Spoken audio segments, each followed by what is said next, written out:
Thank you very much, Erich. There are loads of moves in your presentation that I think would be highly interesting to zoom into, but I guess we will have to leave a lot of them out. So in the sense of trying to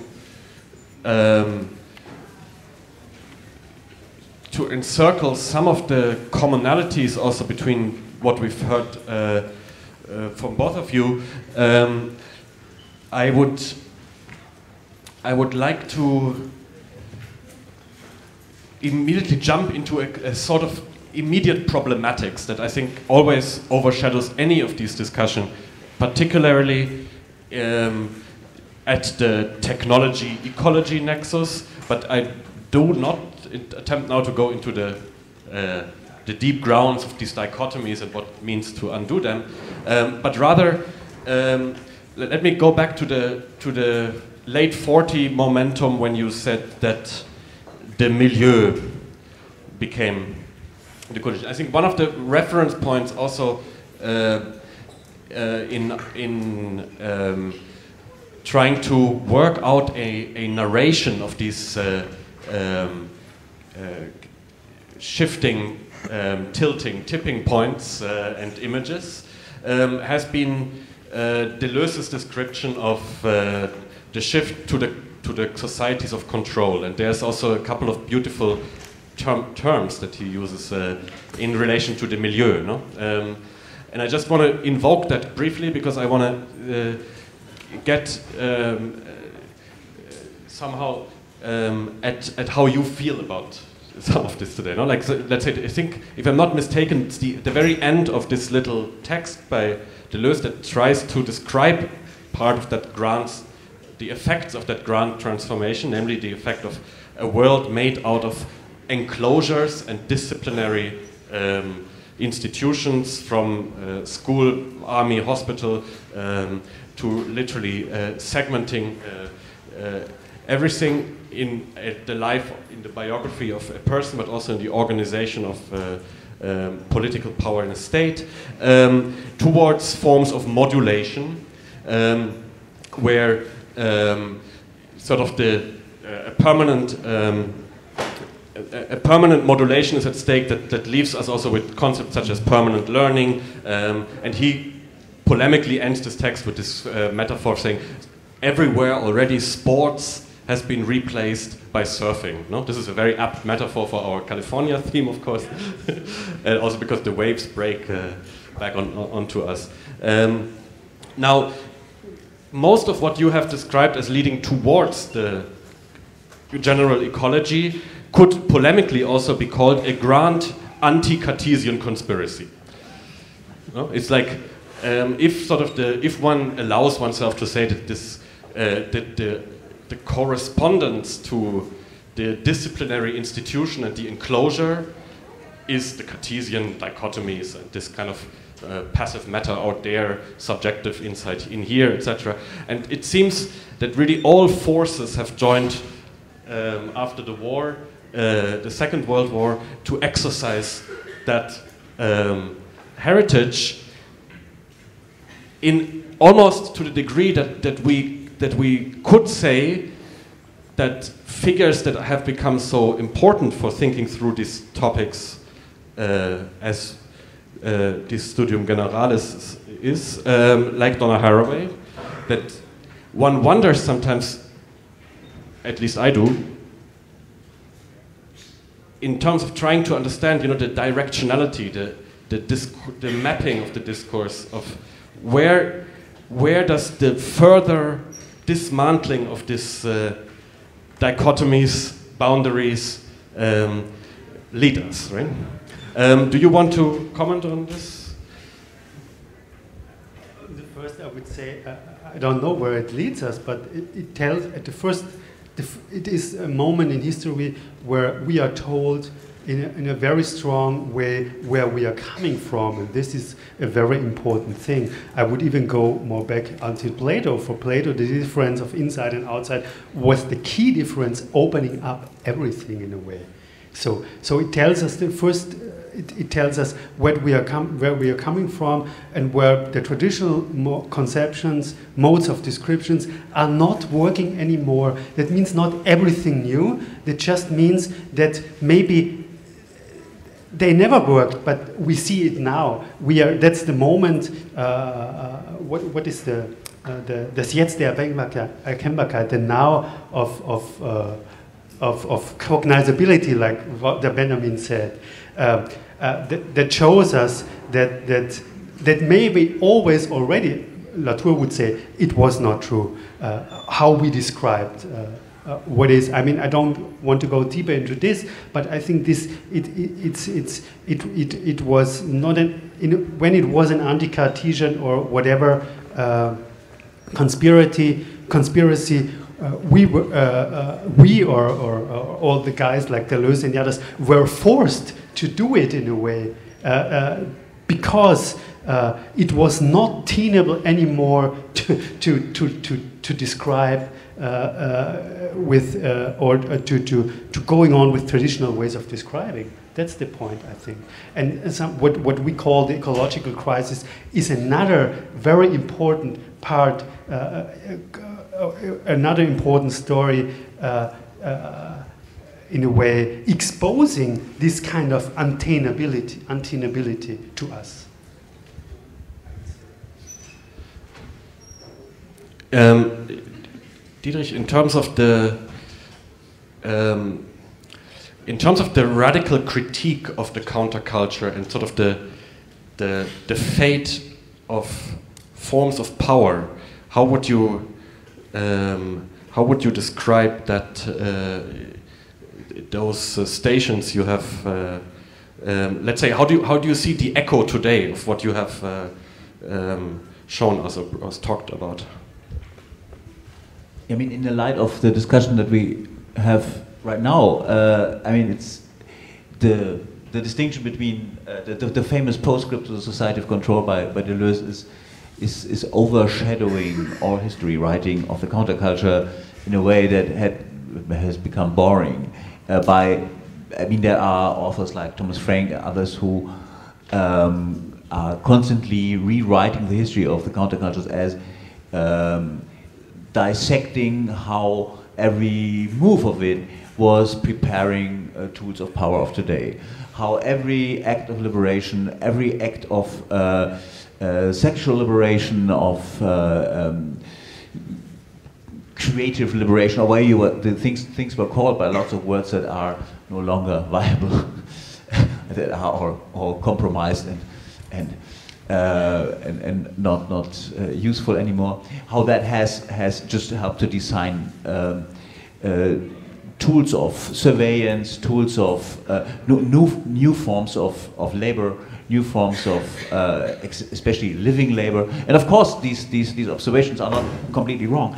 But I think it is kind of it's a fatal strategy. It's a fatal rewriting of history, as if there's some kind of monocausal teleology of everything that in such historical moments appears. And that's why I thought I wanted to concentrate a little bit on examples that are odd and weird or violent. I mean, violence is I think an interesting subject matter. Of course, violence can be included in such modular thinking, but it's of course it produces often forms of contingency that cannot be dealt with. And the other things are, for me, like eccentric mixtures of politics and religion, as in this example that I would have talked about if there would have been more time, when the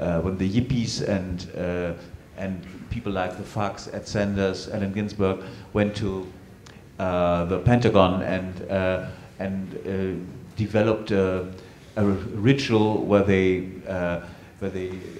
named all the names of all kinds of gods they could think of and try to levitate the Pentagon by just naming these names. These kind of acts of irrational ruptures within these within those things that history writing can look upon. But on the other hand, of course, there is it's true that, I mean, not only on the grand narratives where we can see how countercultural developments have did the groundwork for the contemporary internet economy, and not only the economy.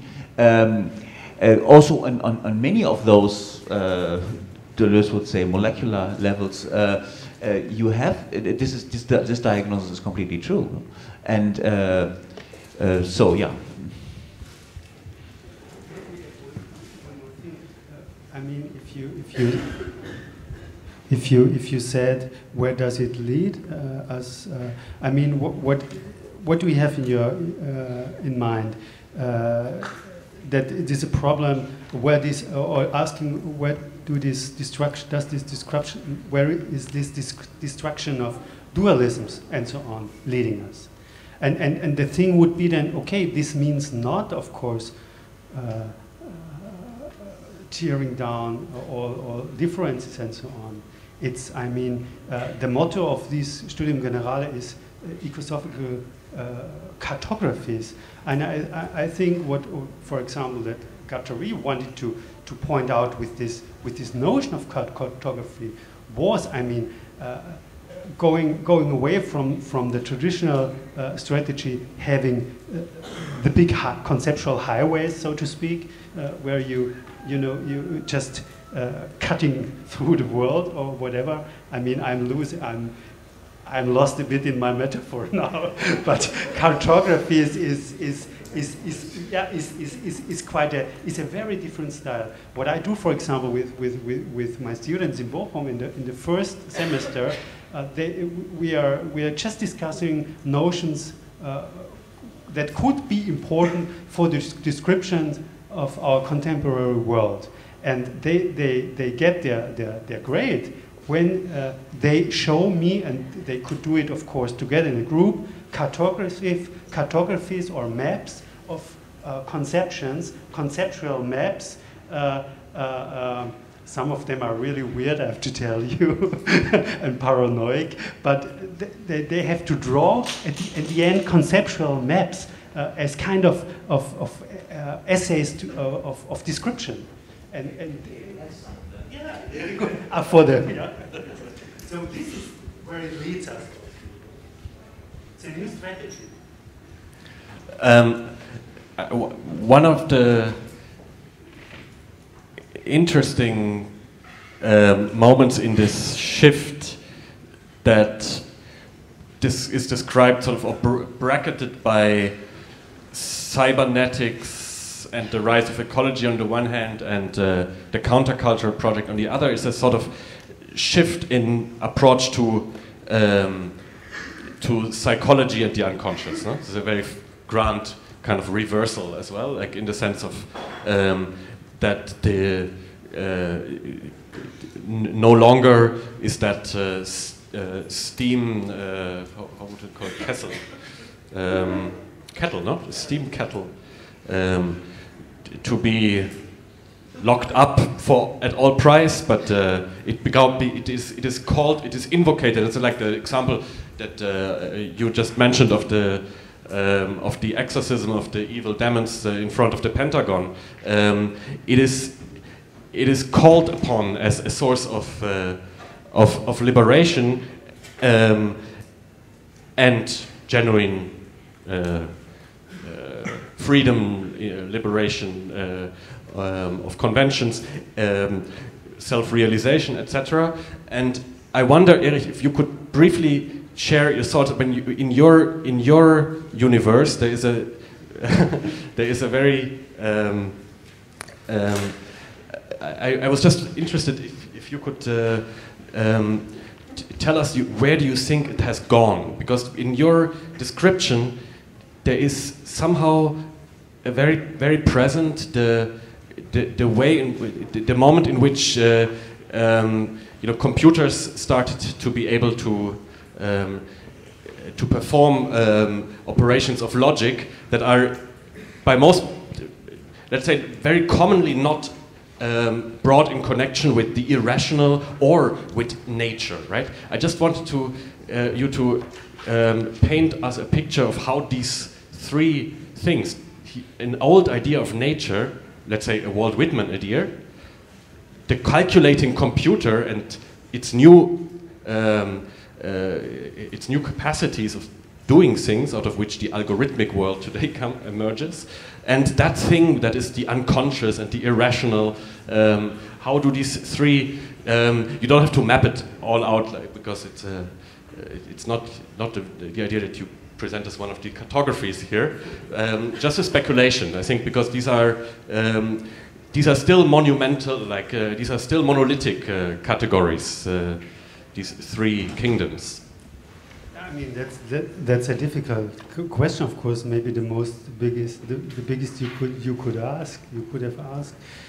So what I wanted to say is that between Whitman, let's say the romantic, or they call it always a romantic concept of nature, which has already been with a kind of invention, of course, against industrialization and so on. I mean, Timothy Morton writes a lot about it, about the invention of nature as an anti-capitalist category.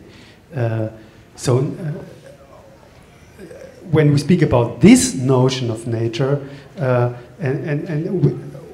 with what to confront, what in between happened, what happened in between was a long story of the evolution of technology and industry, and which made us aware that, of course, we have always already been living in a techno-natural continuum, but it could have been neglected.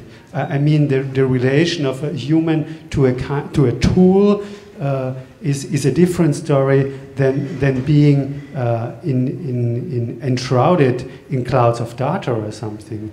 We left this instrumental stage, and this is already, I mean, this stage of technology was already a certain relation to nature, means the working subject manipulating nature to survive. For example, so you could see this as a certain state of nature, and the second part, what I'm describing, as a kind of cybernetic state of nature. There's a French historian, Serge Moscovici, who described in the 60s exactly this move from the organic to the mechanistic, or the mechanic to the cybernetic state of nature, as a way, and maybe this could be one way of speaking about the very historicity of nature as such, and of the concept of nature. And I think the whole question of ecology has to be reflected in this kind of ongoing move in order to understand the shift in the whole usage of this concept. It's generalization, but generalization I would not mean that now we call everything just ecology as a kind of untenable or only quantitative extension of a concept. It is a leap, It's a leap in the force of this notion. Now this notion is coming to its peak of its force to describe something, and this takes place in this shift from a mechanic to a cybernetic state of nature, I would say. And this concept is living through this shift, and turns out today as one of the key concepts which has been exposed by this shift. Maybe. But thank you very much. I think wanted to ask Diederich, also to coming to a close. I wanted to ask you if you could speculate or share briefly what you think are the changing parameters for critique and the relation of the conditions, the milieu conditions for affirmation versus negation within the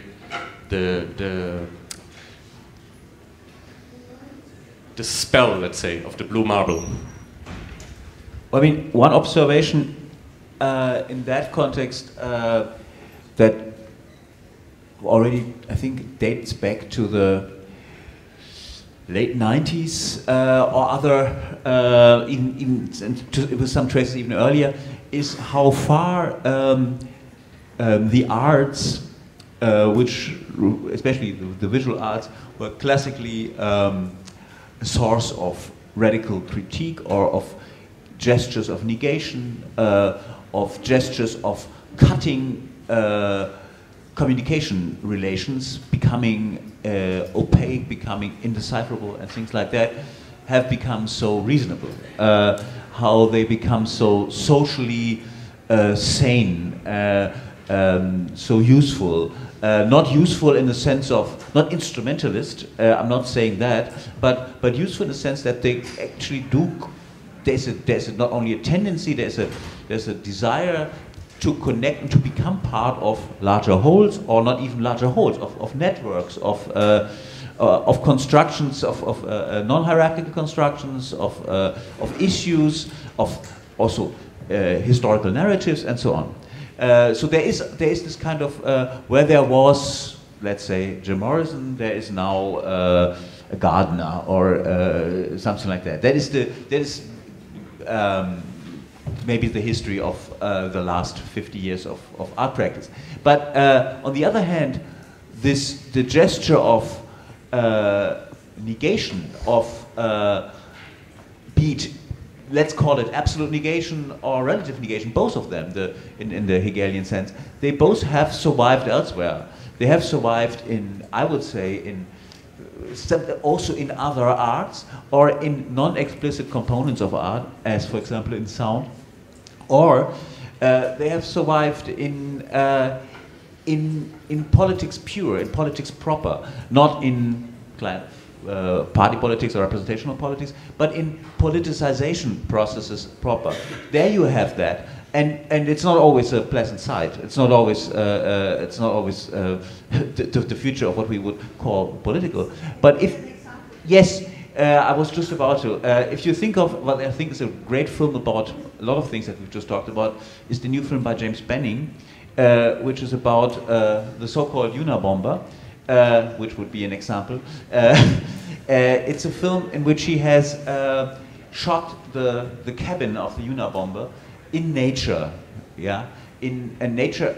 The definition of a nature is very bureaucratic and unnatural. It is a certain view which does not change for 30 minutes, and each of the 30-minute portions is dedicated to one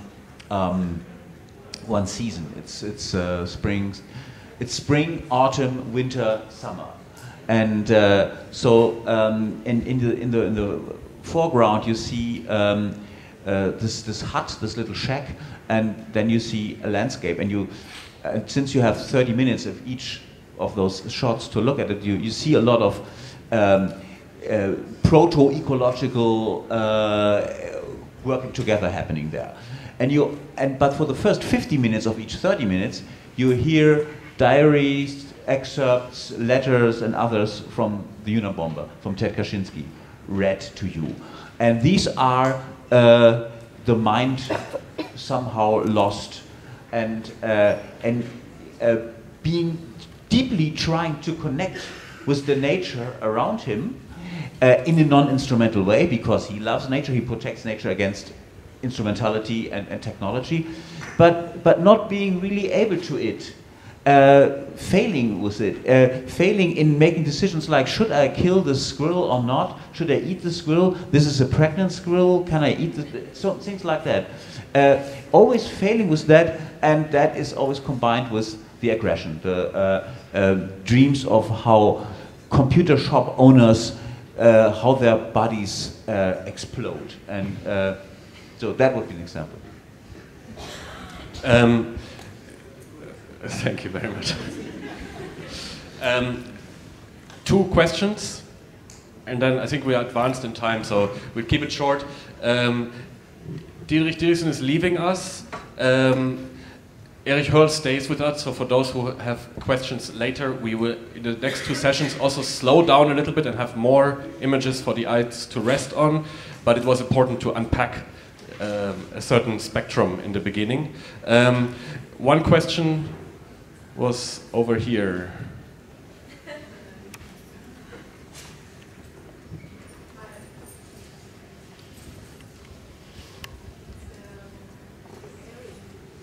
We don't hear you yet.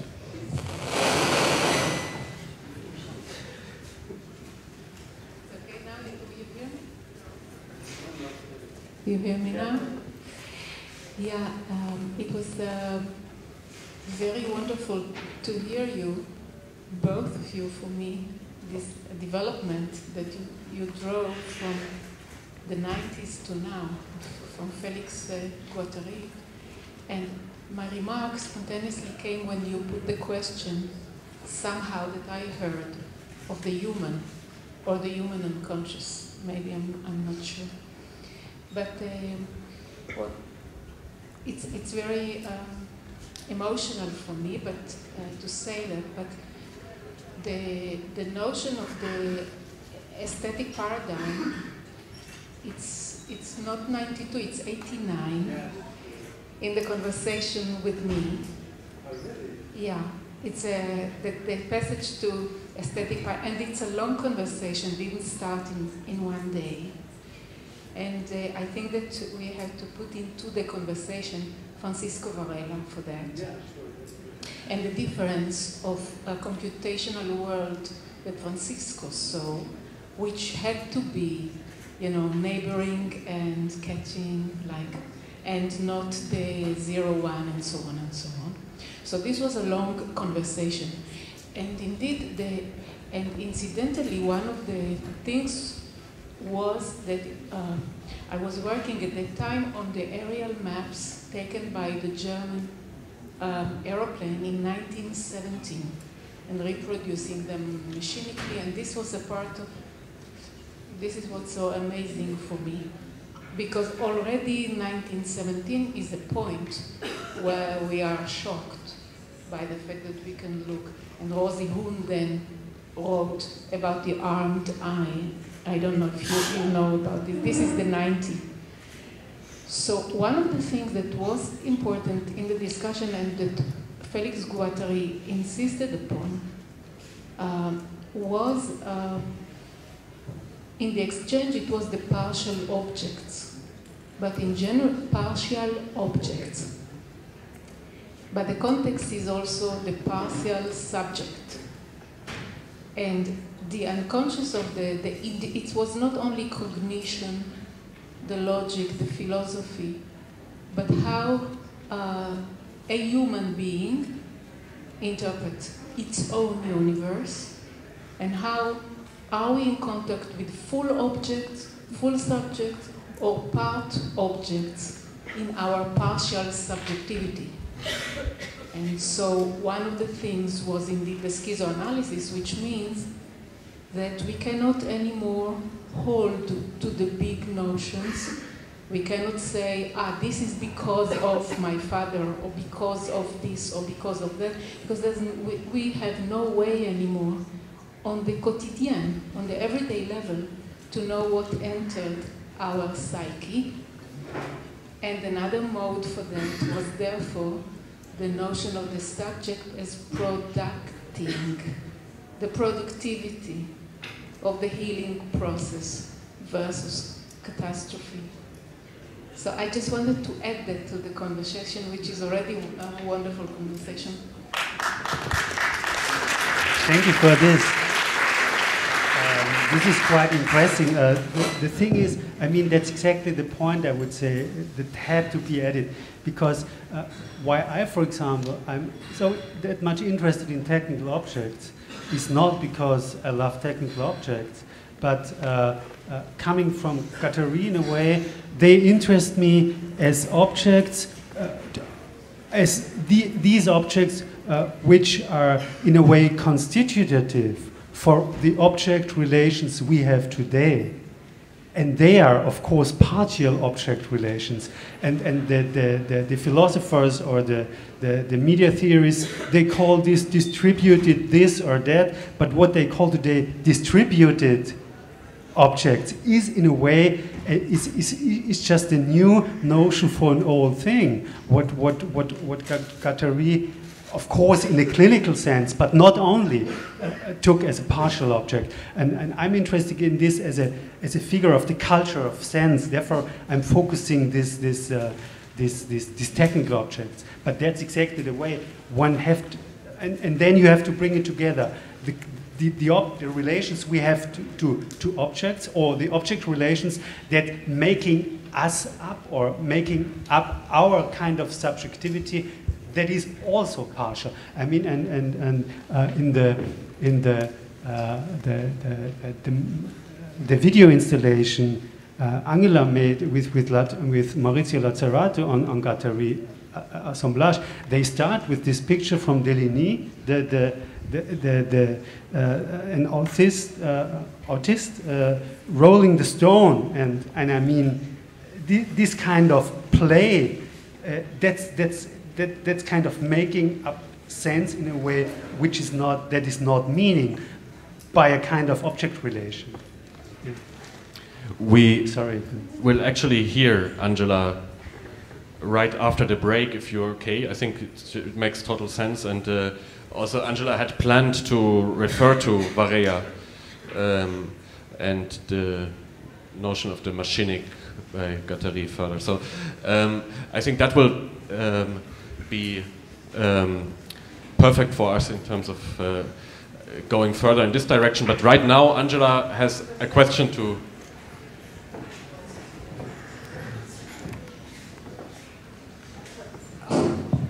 Just a short question to fulfill this role of I don't know, partial subjects. I mean, of course, the view of the Unabomber, or this kind of description of what we had of not inability to, you know, to install a perspective towards this problem of becoming part of, and is, of course, again, it's immediately triggering a long political history of feminism, and in specificity, I would therefore point to two things, which is like, on the one hand, I think on the Guattarian discussion, we have just had a few days of discussions, and that it was more about knowledge production, or about cognitive capitalism, if you want to say so, if it's a useful term to think of, or to say no to it, and to point to the notion of the existential and the existential territories, which I think are very important. And on the other hand, so this is one question there, because I think it is actually also a partial subject, but on the other hand, I would say it would really mean to position oneself very, very strongly in the way of how to narrate all these genealogies, or phylogeniologies. And I wanted just to ask about the Unabomber vision, if it is not, again, a kind of a drama, a kind of an Oedipal drama, insofar as it means, if it is, can be detected in that what was a history of feminism in that perspective. To the second part, I think since the Unabomber came up, or Ted Kaczynski came up because of Anselm's question about the fate of negativity, or the fate of the gesture of closure and rupture, this initially, this question, of course, refers to a lot of energy that is generated in Oedipal dramas. So it already was there in the beginning, but it was differently. It had other avenues or other socio-political narratives in which it was included. And not only included in the sense of a fuel for a motor, but also in the sense of co-solving or partly solving problems or acting out the drama that it was about. And in the moment when and due to a historical development that where this energy is kind of, I call it energy, it's a kind of, it's not my language normally, but for not finding a better word, kind of became isolated and survived in this kind of metaphorical and real shacks and huts, and then it became it reached the stage where we find the writings of Ted Kaczynski. That would be my. I have to cut it short here. I think to the first part of your question, we could try to come back to it later after your presentation. Thank you very much, Diedrich, for being here. Thank you very much, Erich. And we'll assemble again in 15 minutes.